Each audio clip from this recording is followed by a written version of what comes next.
तो अब हम पहुंच चुके हैं पेज नंबर 108 पर, क्वेश्चन नंबर 6। पेज नंबर 108 का जो पहला क्वेश्चन है वो कंस्ट्रक्शन का है। Question number 6, construct a square with diagonal 6 centimetre without using a protractor. यानी इसमें प्रोटेक्टर है, अर्थात डी का उपयोग नहीं करना है और हमें एक स्क्वायर बनाना है और उसके डायगोनल जो है construct square with diagonal 6 centimetre. तो डायगोनल उसमें 6 सेंटीमीटर दी हुई है, एक डायगोनल दी हुई है और हमें मालूम है कि जो इसके डायगोनल्स होते हैं वो इक्वल होते हैं।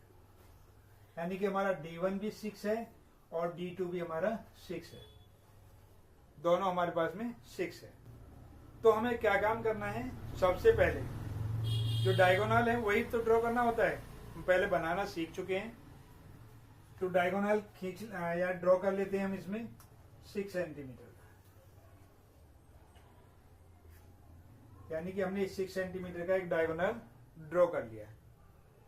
अब परपेंडिकुलर, अब हम क्या करते हैं, इसका मिड पॉइंट फाइंड करो। इसका मिड पॉइंट, हमने मिड पॉइंट फाइंड किया तो उसके लिए क्या है, वही एक तरीका हमारे पास में, कंपास लेंगे और यानी कि ये डायगोनल है तो ये AC हो गया।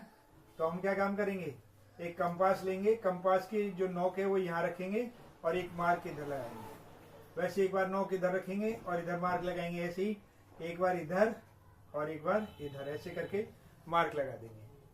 मार्क लगाने के बाद में इन दोनों को ज्वाइन कर देंगे, जहां पर ये कट कर रहा है इन दोनों को ज्वाइन कर देंगे।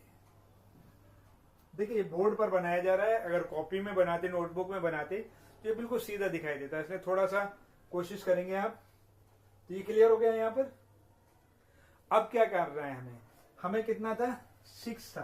तो D2 का लिए क्या करेंगे हम, इसके लिए यहां पर 6/2 यानी कि 3 सेंटीमीटर। पहले भी हमने बताया था ना आपको, यहां से फिर कंपास में डिस्टेंस लेंगे, कंपास में, स्केल से नहीं नापेंगे, कंपास में स्केल से 3 सेंटीमीटर की डिस्टेंस लेकर के और यहां पर कट लगाएंगे।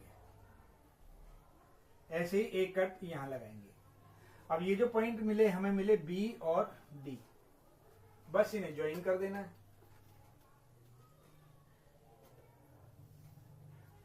तो आशा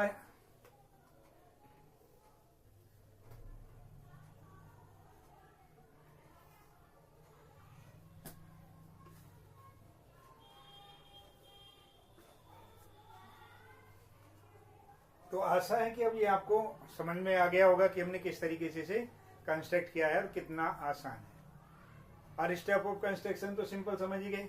ये हमने बाइसेक्ट किया है, यहाँ पर इसको AC को बाइसेक्ट करके लाइन ड्रॉ की है हमने। और ये लाइन जरूरी नहीं है कि यहीं तक खत्म करें, हम आप इससे आगे बढ़ा सकते हो। ऐसा नहीं कि डर जाओ कि अरे ये हमसे लंबी लाइन खींच गई है, मिटाने लग जाओ, कुछ नहीं। जितनी लाइन खींच जाए खींच डालो, लाइन खींच गई खींच डालो, उससे कोई दिक्कत नहीं है। बस आपको अपने जो मार्क्स हैं वो लेने हैं, लेकिन हाँ थोड़ी सी कोशिश करो कि अगर लाइन एक्स्ट्रा है तो उस पर एरो शो कर दो। आप जो लाइन एक्स्ट्रा है उस पर एरो शो कर दो, जरूरी भी नहीं है, ठीक है। तो ये चीज ध्यान रखनी है हमें। तो इस तरीके से क्वेश्चन नंबर 6 किया। और अगर नहीं समझ में आता है फिर पूछिएगा, बार बार हम हर वीडियो का अंत में यही बोलते हैं, समझ में नहीं आता है तो पूछिएगा। समझ में आ गया है तो इस वीडियो को लाइक करें, अपने दोस्तों तक शेयर करें और जो भी कमेंट हो आपका, कमेंट जरूर करें।